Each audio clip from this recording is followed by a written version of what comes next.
Welcome back. In tonight's Patriot Report, a good friend of mine joins Real America.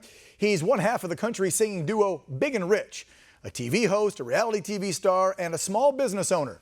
John Rich joins me now from Nashville. Welcome to Real America, John. How you doing, brother? Hello, Dan. I'm great, man. Congratulations on your new show, and thanks for inviting me on, man. I'm proud of you. Oh, thank you, sir. We wanted to have you on last week on the inaugural show, but I know there was scheduling conflict, and then you got sick, and so thank you for coming on our second week, brother. I really appreciate it. For folks that don't know, Jay and I have been buddies for several years. We met through one of your shows because you, like a lot of country music stars, always pay tribute to folks that serve, whether it's cops, firefighters, EMTs, our veterans, and our military. And we met at one of your shows because I'm a vet, and you asked me to intro you guys on the stage, and we kind of been hanging out ever since. Yeah, you know, our friendship hinges a lot on that. You know, I meet lots of people, and so do you, but you know, the fact that you had served our country, and we had that chat when the show was over, and I went, man, I like this guy. He speaks my and we had so much in common. We both love our country, and we love the men and women that do what it takes to keep our country moving down the track. And we have that in common, man. So yes, we do. Good friend, absolutely. So I wanted to have you on the show to talk about a couple things. First and foremost, right off the bat, because I saw a video a couple weeks back of you signing a recall effort for your mayor in Nashville, and we had this story on the show on Friday discussing these emails that were leaked between the health department and the mayor's office down there, concealing information that the numbers at bars and restaurants for coronavirus outbreak were really low, but they were really high from construction sites and other businesses. But yet he did nothing and didn't let you reopen sooner. You own Redneck Riviera right there on the main strip drag. I mean, this is a big economic driver for the city of Nashville's bars and restaurants and live music.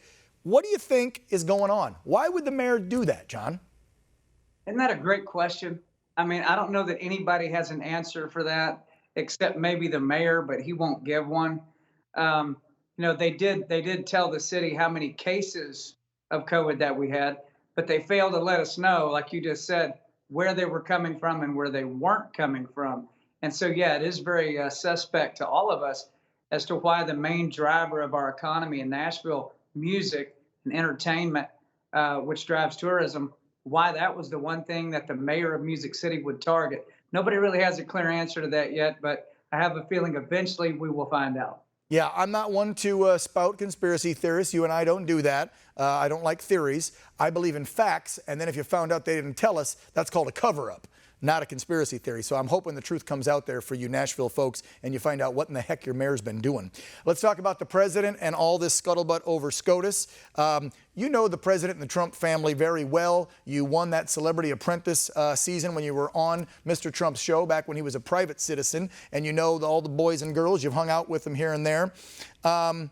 What's your feeling on the left coming out and attacking the president for trying to do his job? And let me preface this by saying both parties have done this. Republicans did it to Obama. It wasn't right then. It's not right now. But Nancy Pelosi threatening impeachment, I don't get it. For what? The president's doing his job. It's in the Constitution, for crying out loud. Well, it's interesting how there's been a pretext, a pre-conversation out here that's been going on for a couple of months when both parties have spoken about this election, that this election because it's during a pandemic, this election because, you know, all the parameters that are in play right now, that we may not be able to, quote, trust the results of the election. You know, you saw Hillary Clinton tell Joe Biden, hey, I don't care what the results are, obviously, unless he wins.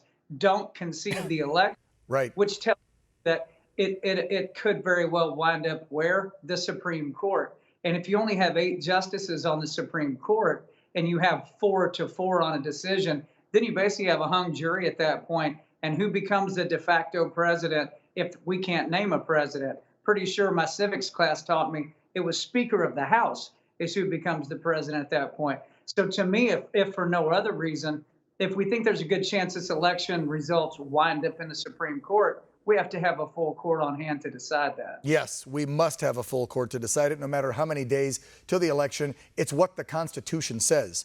John, you make your living touring on the road and spreading love and music, man. Big question.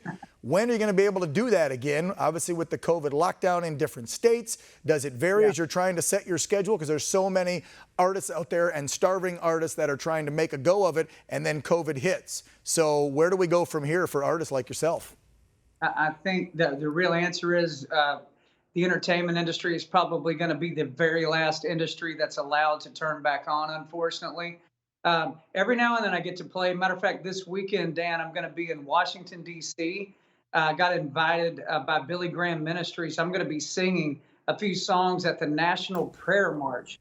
Yeah, that's this weekend. So I'll be singing there. So I find my spots, but we're crossing our fingers it opens up soon. All right, John Rich, visit his bar, Redneck Riviera in Nashville. It's a hell of a good time. I've been there partying with JR many times. You got the Redneck Riviera whiskey behind you. I see, I'm out, by the way, at the house. Just FYI, put that, mark a note down there. And then obviously your charity of choice that you help so much is Folds of Honor. I want to throw that out there as well, getting scholarships for kids that have lost their parents in the line of duty and in combat. So, John Rich, thank you so much for joining Real American. All that you do, you are a true patriot, sir, and that's why you are tonight's Patriot Report Patriot. We love you. Thank you so much. Come on the show anytime. Will do. God bless you, Dan. God bless you. Take care, JR. Coming up after the break, a conservative group of clergymen of color recently formed an organization as a response to the BLM movement. The group's chairman joining Real America to discuss their fight against U.S. companies in China. We'll explain. Don't go away.